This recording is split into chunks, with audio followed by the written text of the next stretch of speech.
As age crept up to Neil and Judy, Neil was really worried what was going to happen to his shell collection once he passed away.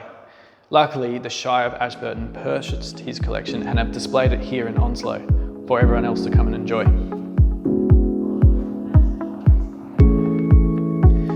Neil built boats and he also owned a prawn trawler, which many of these shells would have come from, just like this Baler shell, which would have come from a big prawn shot.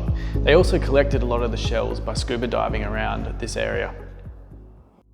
Some of the shells in here are really quite rare, just like this turban shell. But these turban shells over in Queensland eat a lot of the crown of thorn starfish, which are wreaking havoc over in the Great Barrier Reef at the moment.